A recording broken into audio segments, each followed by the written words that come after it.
नमस्कार दोस्तों, आज मैं फिर से बीपीएससी बिहार स्पेशल 7000 प्लस प्रश्नों की सीरीज को लेकर आ गया हूं। दोस्तों, आज हम लोग बिहार पर तुर्क आक्रमण, सल्तनत काल और अफगानी शक्ति के उदय से संबंधित प्रश्नों को देखेंगे। दोस्तों, अगर हमारे यूट्यूब चैनल को आपने अभी तक सब्सक्राइब नहीं किया है तो जल्द से जल्द सब्सक्राइब कर लीजिए। चलिए बिना देरी के शुरू करते हैं आज का पहला सवाल।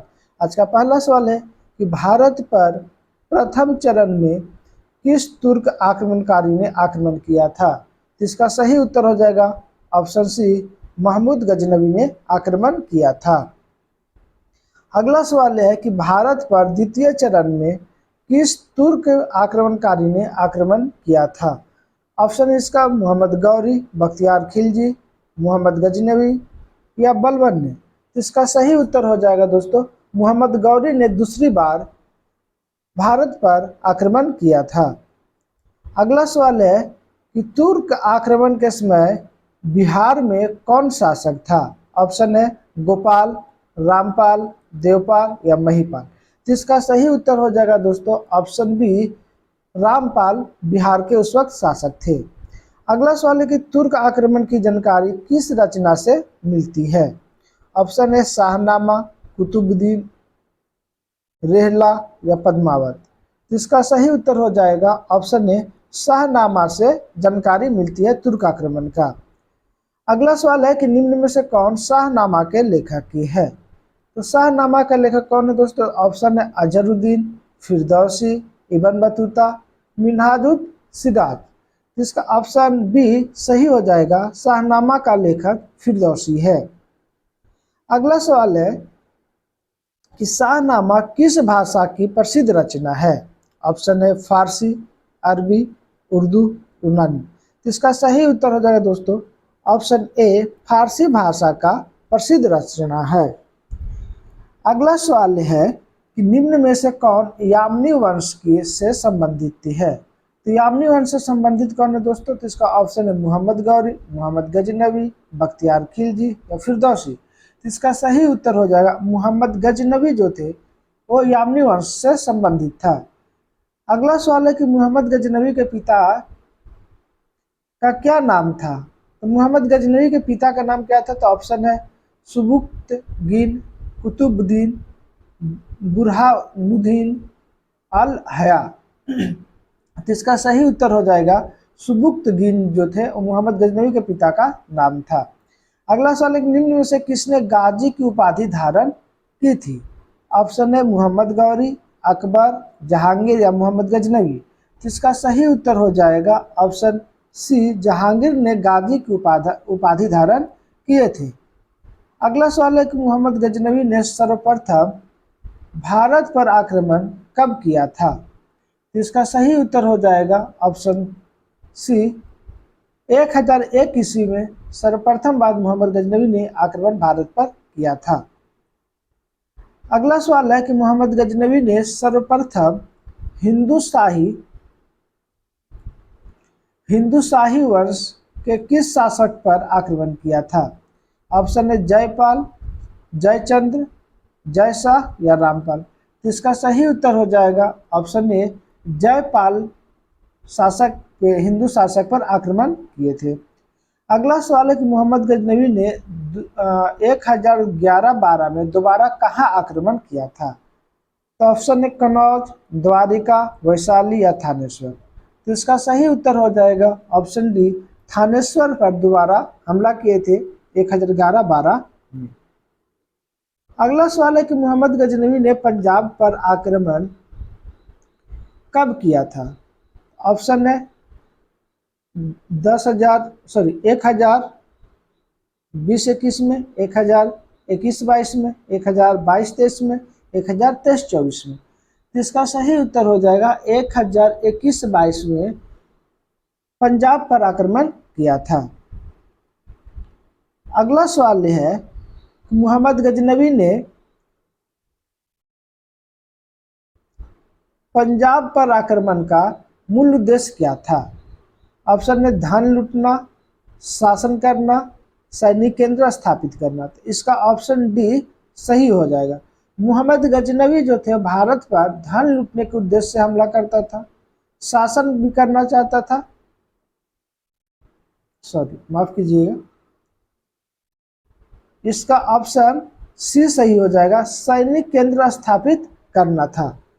मोहम्मद गौरी का काम था धन लूटना, शासन करना और सैनिक केंद्र स्थापित करना। मोहम्मद गजनवी जो थे वो सिर्फ धन लूटना चाहता था भारत में, सिर्फ और सिर्फ धन लूटने के उद्देश्य से भारत पर आक्रमण करता था। लेकिन पंजाब में जो था वो सैनिक केंद्र स्थापित करने के उद्देश्य से आक्रमण किया था।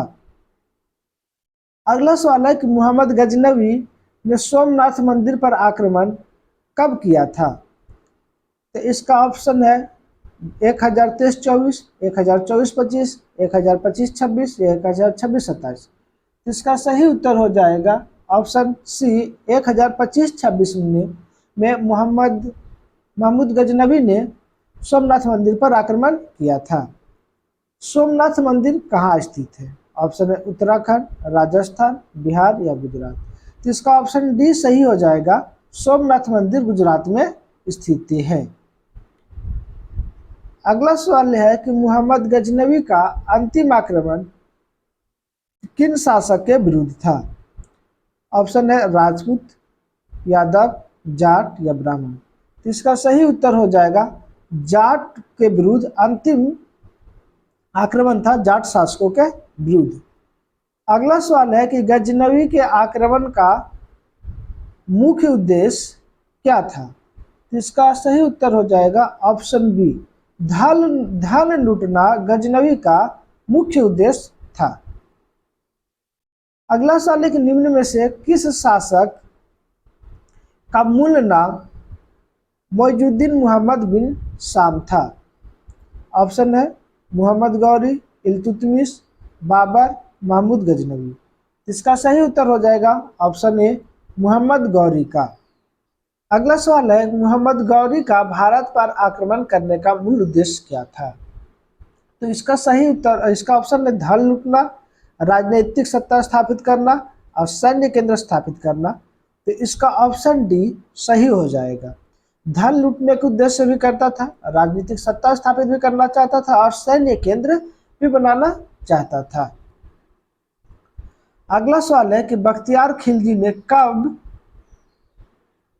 ओदंतपुरी बिहार शरीफ को जीता था? ऑप्शन है 1196, 1197, 1198, 1199। तो इसका सही उत्तर हो जाएगा ऑप्शन सी, 1198 में बख्तियार खिलजी बिहार शरीफ, जिसका पुराना नाम ओदंतपुरी है, उसको जीत लिया था और यही पगलेट था जो पूरा नालंदा विश्वविद्यालय को जलाया था।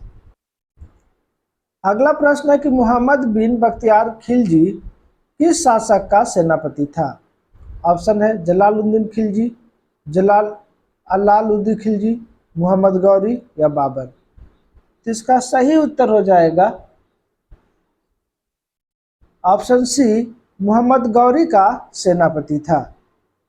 अगला सवाल है कि बिहार में तुर्क सत्ता स्थापित करने का श्रेय किसे जाता है? ऑप्शन है बख्तियार खिलजी, फिरोज तुगलक, बलबन या इल्तुतमिश। तो इसका सही उत्तर हो जाएगा ऑप्शन ए, बख्तियार खिलजी को जाता है।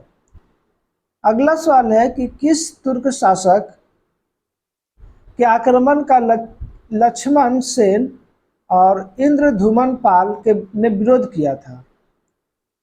ऑप्शन है अलाउद्दीन खिलजी, कुतुबुद्दीन ऐबक, बलबन या बख्तियार खिलजी। इसका सही उत्तर हो जाएगा ऑप्शन डी, बख्तियार खिलजी का विरोध किए थे लक्ष्मण सेन और इंद्रधुमन पाल ने।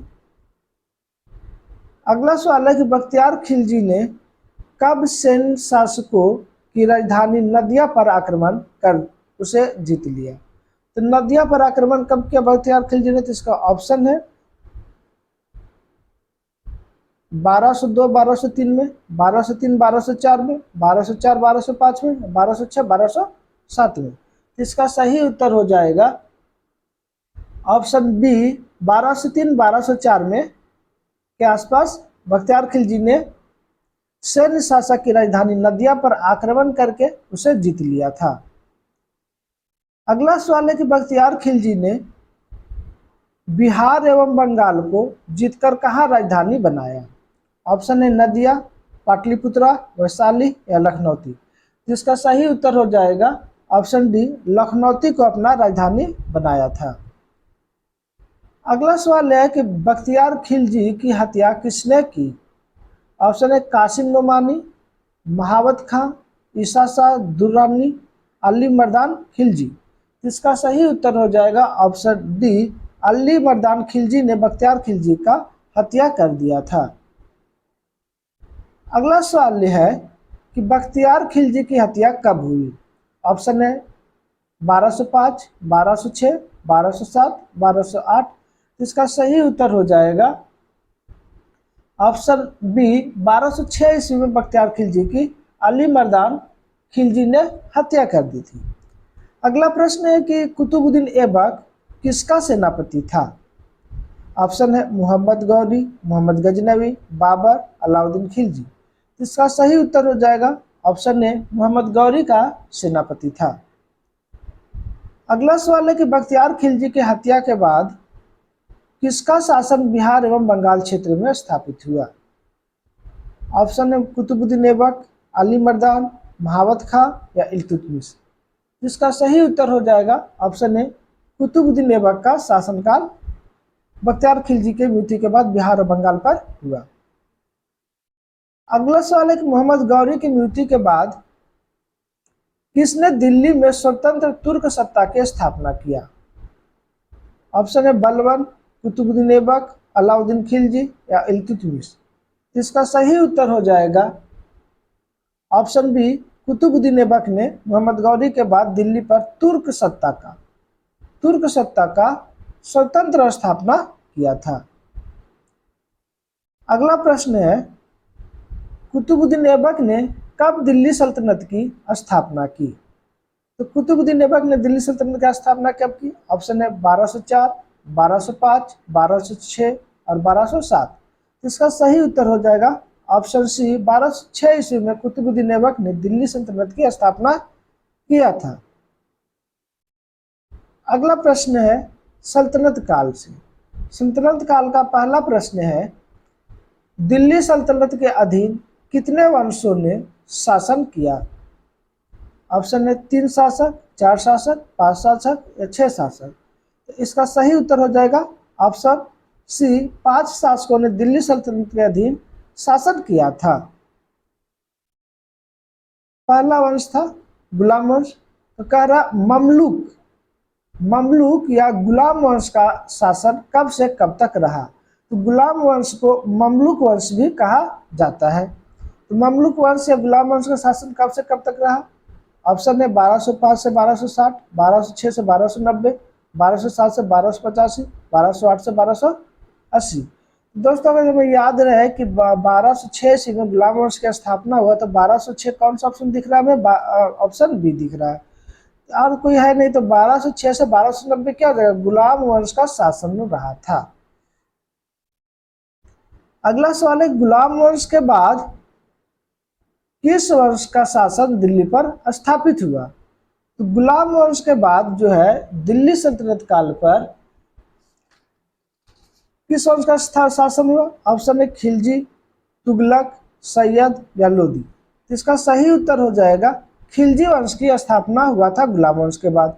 उसके बाद 3 में हुआ था तुगलक वंश का, 4 में सैयद वंश का, सबसे लास्ट में लोदी वंश का दिल्ली सल्तनत पर शासन हुए थे। दूसरा नंबर पे था, पहला नंबर पे कौन था? तो गुलाम वंश जिसे ममलूक वंश भी कहा जाता है, जिसे एक और नाम क्या है? ममलूक वंश भी कहा जाता है गुलाम वंश को। तो ये 5 दिल्ली सल्तनत काल पर शासन रहा था। गुलाम वंश का शासनकाल कब से कब तक? तो 1206 से लेकर के 1290 तक। फिर आएगा खिलजी वंश। खिलजी वंश की शासन कब से कब तक? तो शुरू होगा 1290 से, 1290 से लेकर 1320 तक। फिर आएगा पहला नंबर, दूसरा नंबर, तीसरा नंबर पे है तुगलक वंश। तुगलक वंश के कब से कब होगा? तो 1320 से लेकर के 1414 तक होगा। चौथा नंबर पे आएगा कौन सा? तो सैयद वंश। सैयद वंश के शासनकाल कब से कब तक रहेगा? तो सैयद वंश का शासनकाल 1414 से लेकर के 1451 तक रहेगा। अंतिम वंश आ जाता है लोदी वंश। तो 5वां लोदी वंश का हो जाएगा 1451 से लेकर के 1526 ईस्वी तक। 1526 ईस्वी के बाद कौन सा वंश किसका स्थापना हो जाता है? तो मुगल काल का शासन हो जाता है, मुगल काल का। तो ये था पूरा दिल्ली सल्तनत काल का एक सीरीज दोस्तों, इसको एक बार देख लीजिए, ये आगे आने आएगा भी ये सब प्रश्न, तो एक बार एक जगह पे इसको रिवाइंड कर लीजिए। ये दिल्ली सल्तनत काल का सीरियल नंबर से कहीं पूछ देता है कि पहला, दूसरा, तीसरा, चौथा सीरियल नंबर से अरेंज करें, तो पहला गुलाम वंश, दूसरा खिलजी वंश, तीसरा तुगलक वंश, चौथा सैयद वंश, पांचवा लोधी वंश।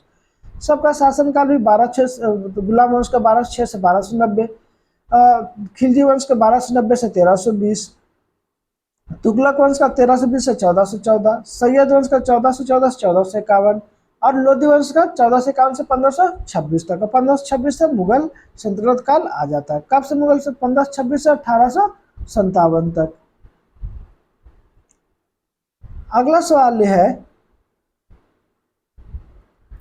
कि खिलजी वंश का शासन कब से कब तक रहा। तो दोस्तों अभी हम लोग देखें कि खिलजी वंश का शासन कब से कब तक रहा, तो 1290 से लेकर के 1320 तक रहा। 1290 से लेकर के 1320 तक खिलजी वंश का शासन रहा था। अगला सवाल है कि खिलजी वंश के शासन के बाद किस वंश का शासन दिल्ली सल्तनत पर स्थापित हुआ। तो खिलजी वंश के बाद कौन सा आया? तो तुगलक वंश का शासन दिल्ली सल्तनत काल पर आया था। अगला सवाल है कि तुगलक वंश का शासन कब से कब तक रहा। ऑप्शन है 1310 से 1402, 1310 से 1414, तो ये ऐसी नहीं है। 1310 से 1310 तो कैंसिल हो जाएगा। ये 1325 है तो ये भी कैंसिल हो जाएगा। तो ऑप्शन सी जो है 1320 से 1414, तो ऑप्शन सी क्या हो जाएगा? सही हो जाएगा। अगला सवाल है कि तुगलक वंश के बाद किस वंश का शासन दिल्ली सल्तनत पर हुआ था। तो तुगलक वंश के बाद किस वंश का शासन हुआ? तो ऑप्शन है लोधी वंश, सैयद वंश, गुलाम वंश, खिलजी वंश। तो याद है गुलाम वंश तो पहला था, तो ये होगा नहीं। सैयद वंश, खिलजी वंश ये दूसरा था, ये भी होगा नहीं। तीसरा में तुगलक वंश था, तो तुगलक वंश के बाद यही दुगुन बच गया था। कौन सा हो जाएगा? ऑप्शन बी हो जाएगा, क्योंकि लोधी अंतिम था, तो चौथा कौन होगा? सैयद वंश होगा। अगला सवाल है कि सैयद वंश का शासनकाल कब से कब तक रहा। तो सैयद वंश से पहले कौन वंश था? तुगलक वंश। तो तुगलक वंश का शासनकाल याद रखना है कि 1414 तक हुआ था। तो यहाँ से 14 से 14 दो ऑप्शन में दिख रहा है, तब थोड़ा सा याद रख लेना है। उसके बाद कौन सा वंश आया था? सैयद वंश के बाद तो लोधी वंश। तो लोधी वंश का स्थापना कब से हुआ था? तो 1451 से।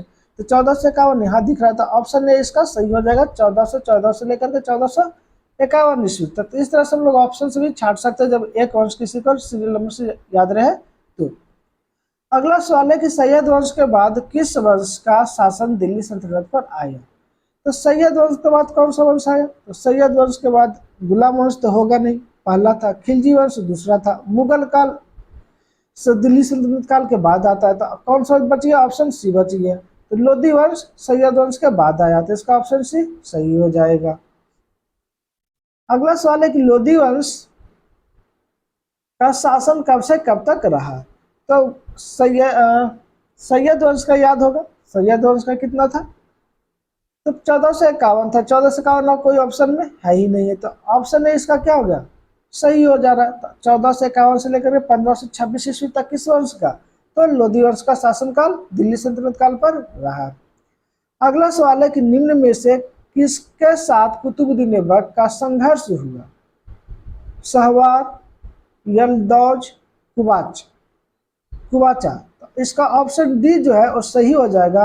यलदौज और कुवाचा के साथ कुतुबुद्दीन ऐबक का संघर्ष हुआ, उनके बीच युद्ध हुआ था। अगला सवाल है कि कुतुबुद्दीन ऐबक के बाद दिल्ली सल्तनत का शासक कौन बना। तो कुतुबुद्दीन ऐबक के बाद दिल्ली सल्तनत का शासक जो है, ऑप्शन है इल्तुतमिश, बलबन, अलाउद्दीन खिलजी या जलालुद्दीन खिलजी। इसका सही उत्तर हो जाएगा ऑप्शन है इल्तुतमिश जो थे वो कुतुबुद्दीन ऐबक के बाद दिल्ली सल्तनत का शासक बना था। अगला सवाल है कि कुतुबुद्दीन ऐबक का शासन कब से कब तक रहा। इसमें ऑप्शन दिया हुआ 1205 से 1230, 1206 से 1230, 1210 से 1236, 1210 से 1238। लेकिन 1206 से लेकर के 1290 तक गुलाम वंश का शासन रहा। तो कुतुबुद्दीन 1206 से 1230 जो यहाँ पे ये गलत दे दिया ऑप्शन में। 1206 से लेकर के यहाँ पर ऑप्शन 10 होता है। 1206 से लेकर के 1210 ईस्वी तक गुलाम वंश का शासन, गुलाम वंश के शासक कुतुबुद्दीन ऐबक का शासनकाल रहा 1206 से लेकर के 1210 ईस्वी तक। तो इसका ऑप्शन जो बी है वो सही होगा, लेकिन यहाँ पे 30 दे दिया था, ये गलत दिया हुआ था। जो पांचवा ऑप्शन इनमें से कोई नहीं रहे, इनमें से कोई नहीं मारेंगे, तो इसलिए इसको 1206 से 1210 ईस्वी तक कुतुबुद्दीन ऐबक का शासनकाल रहा था। अगला सवाल है कि किसने बंगाल पर अपनी स्वतंत्र सत्ता की स्थापना की और बिहार के तिरहुत क्षेत्र से कर वसूलना शुरू कर दिया।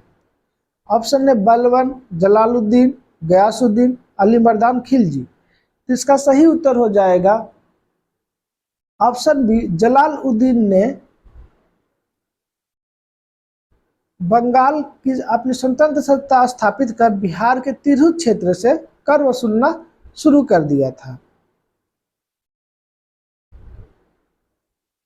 अगला सवाल है कि इल्तुतमिश ने किसको पराजित कर बिहार एवं बंगाल को दो अलग अलग सूबों को गठित किया। तो ऑप्शन है गयासुद्दीन को, मलिक जानी को, फराजुद्दीन को, शिहाबुद्दीन को। इसका सही उत्तर हो जाएगा ऑप्शन डी, हिसाबुद्दीन को इल्तुतमिश ने पराजित कर बिहार और बंगाल को दो अलग अलग सूबों में बांट दिया था। अगला सवाल है कि इल्तुतमिश के बाद कौन दिल्ली सल्तनत का शासक बना। ऑप्शन है शिहाबुद्दीन, गयासुद्दीन, बलबन या अलाउद्दीन खिलजी। इसका सही उत्तर हो जाएगा ऑप्शन सी, बलबन जो था इल्तुतमिश के बाद दिल्ली सल्तनत का शासक बना। अगला सवाल है कि तुगरिल के नेतृत्व में होने वाला विद्रोह को किसने कुचल दिया। तो इसका सही उत्तर हो जाएगा तुगरिल में होने वाला विद्रोह को बलबन ने कुचल दिया था। तो इसका ऑप्शन ए जो है वो सही हो जाएगा।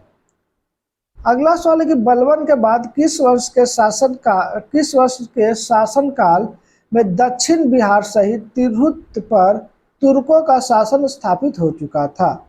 ऑप्शन है खिलजी, तुगलक या सैयद।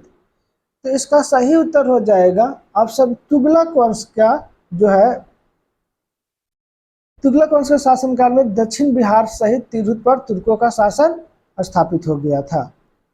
अगला सवाल है कि सूफी संत हजरत शरफुद्दीन याहिया मनेरी की रचना में किस वंश की सत्ता एवं प्रशासन की जानकारी मिलती है। ऑप्शन है गुलाम वंश, खिलजी वंश, तुगलक वंश या सैयद वंश। इसका सही उत्तर हो जाएगा तुगलक वंश की जानकारी सूफी संत हजरत शरफुद्दीन याहिया मनेरी की रचना में मिलती है। अगला प्रश्न है कि निम्न में से कौन सी रचना हजरत शरफुद्दीन याहिया मनेरी की है।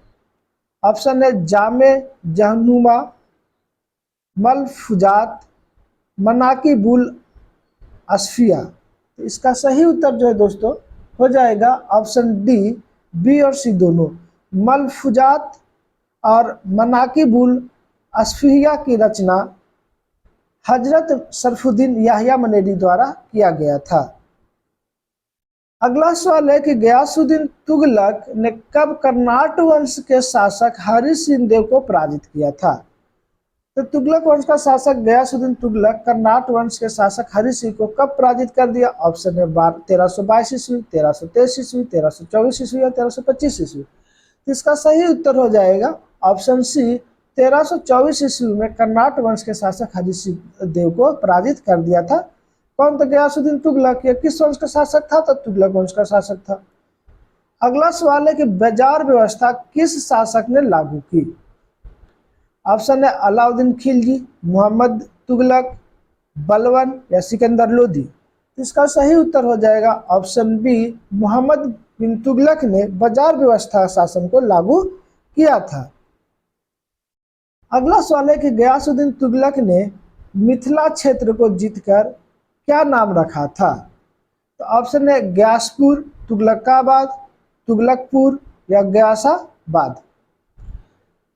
तो इसका सही उत्तर हो जाएगा तुगलकपुर।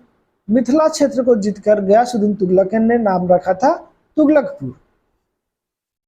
अगला सवाल है, किस तुगलक शासक ने दरभंगा में एक दुर्ग एवं जामा मस्जिद का निर्माण करवाया?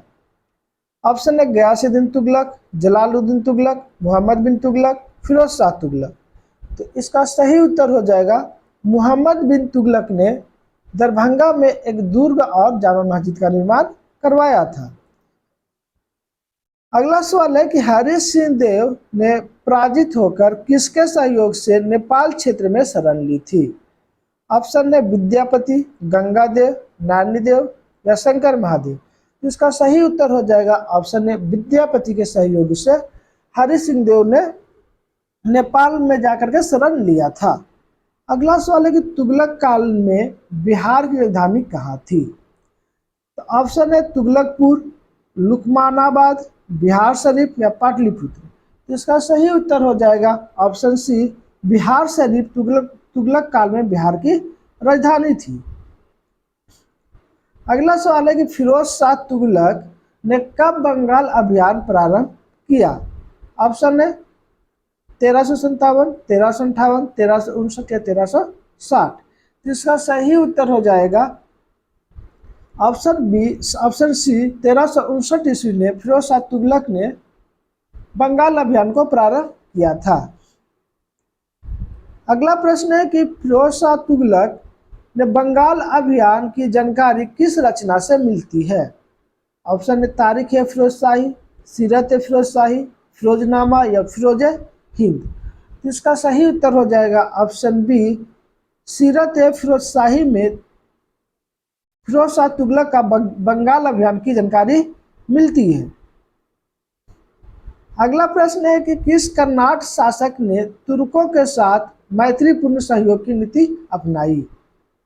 ऑप्शन है हरि सिंह देव, नरसिंह देव, गंगा सिंह देव या नानी देव। इसका सही उत्तर हो जाएगा ऑप्शन बी नरसिंह देव ने कर्नाटक शासक था कर्नाटक वंश का, उसने तुर्क के साथ मैत्रीपूर्ण संबंध अपनाया था। अगला सवाल है किस कर्नाटक वंशीय शासक के समय तुगरिल तुगन ने मिथिला पर आक्रमण किया था?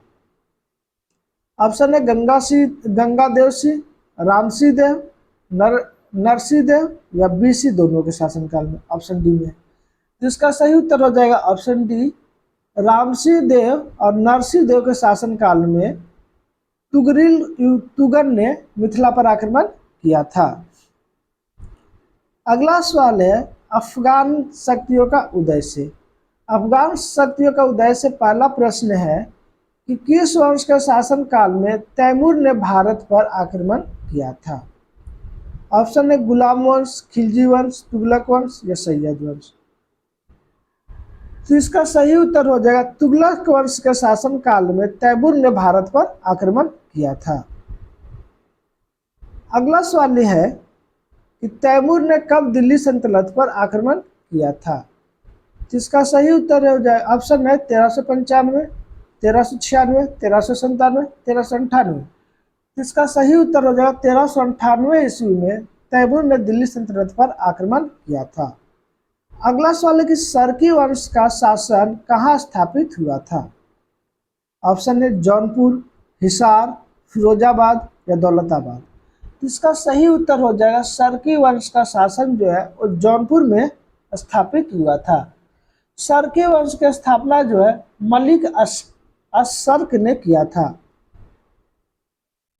सरकी वंश का स्थापना किसने किया था? तो मलिक उस सर्क ने स्थापना किया था सरकी वंश का।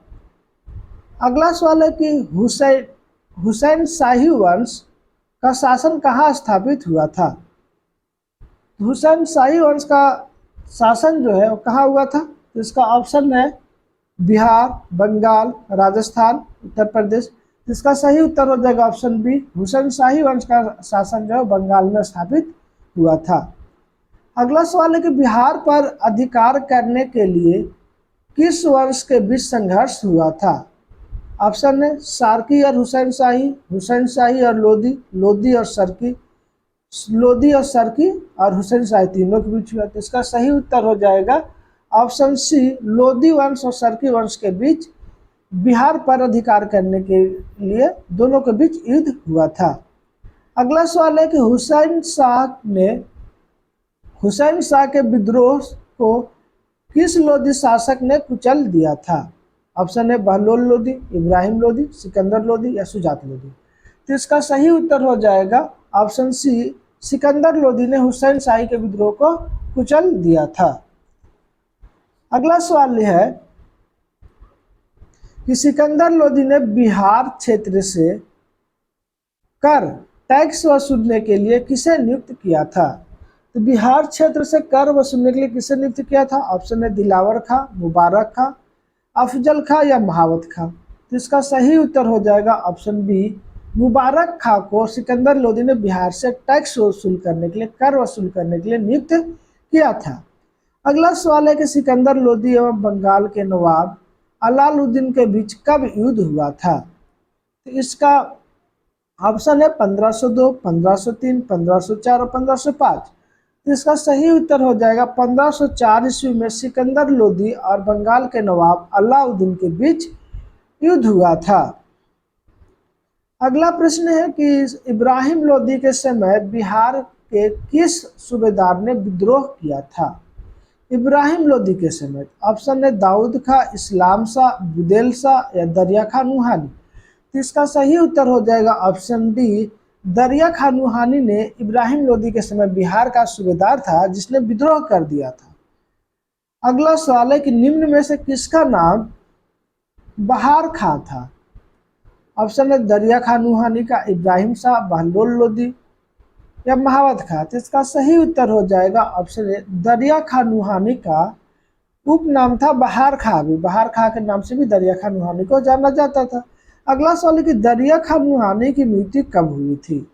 ऑप्शन है 1520 ईस्वी, 1521 ईस्वी, 1522 ईस्वी या 1523 ईस्वी।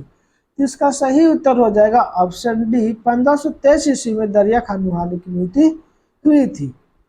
अगला सवाल है कि दरिया खां नुहानी के बाद कौन बिहार को स्वतंत्र राज्य घोषित किया? दरिया खां नुहानी के बाद कौन बिहार को स्वतंत्र राज्य घोषित किया? ऑप्शन में इब्राहिम शाह, मोहम्मद शाह नुहानी, इस्लाम शाह नुहानी या अकबर शाह नुहानी। तो इसका सही उत्तर हो जाएगा ऑप्शन बी, मोहम्मद शाह नुहानी ने दरिया खां के बाद बिहार को स्वतंत्र राज्य घोषित किया था। अगला प्रश्न है कि पानीपत की प्रथम लड़ाई कब हुई थी? ऑप्शन है 1524, 1525, 1526 या 1527। तो इसका सही उत्तर हो जाएगा 1526 ईस्वी में पानीपत की प्रथम लड़ाई हुई थी। और किसके बीच हुई थी? तो इब्राहिम और बाबर के बीच, इब्राहिम लोधी और बाबर के बीच यह युद्ध हुआ था, पानीपत का प्रथम युद्ध, जिसमें बाबर ने जीता और इब्राहिम लोधी बुरी तरह से हार गया था। और जब पानीपत के द्वितीय युद्ध पूछा जाए तो पानीपत के द्वितीय युद्ध 1556 ईस्वी में हुआ। और तृतीय युद्ध की बात किया जाए, पानीपत का तृतीय युद्ध कब हुआ था? तो 1761 ईस्वी के बीच हुआ था पानीपत की तृतीय युद्ध। अगला सवाल है, पानीपत की प्रथम लड़ाई में इब्राहिम लोधी को किसने पराजित किया था? ऑप्शन है अकबर, बाबर, जहांगीर, औरंगजेब। इसका सही उत्तर हो जाएगा ऑप्शन बी, बाबर ने इब्राहिम लोधी को पराजित किया था 1526 ईस्वी में। अगला सवाल है कि पानीपत की प्रथम लड़ाई में के परिणाम स्वरूप किस वंश की नींव भारत में पड़ी? तो लोधी वंश का अंतिम शासक कौन रहा? तो इब्राहिम लोधी रहा। दिल्ली सल्तनत काल समाप्त हो गया, पानीपत की प्रथम युद्ध में हार गया। उसके बाद किस वंश का स्थापना हुआ? तो ऑप्शन है खिलजी वंश, मुगल वंश, शाह वंश या मंगोल वंश। ऑप्शन बी सही हो जाएगा, मुगल वंश की स्थापना हुआ। कब हुआ? तो 1526 ईस्वी। मुगल वंश का संस्थापक कौन है? तो मुगल वंश का संस्थापक बाबर है। अगला सवाल है कि मुगल वंश की स्थापना किस शासक ने की? तो इसका सही उत्तर हो जाएगा ऑप्शन सी, बाबर ने की थी।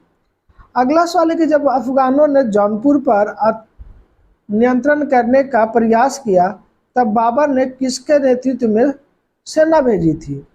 ऑप्शन है हुमायूं के, अकबर के, शेरशाह के या इस्लाम शाह के। तो इसका सही उत्तर हो जाएगा ऑप्शन ए, हुमायूं के नेतृत्व में जौनपुर में सेना भेजी थी बाबर ने।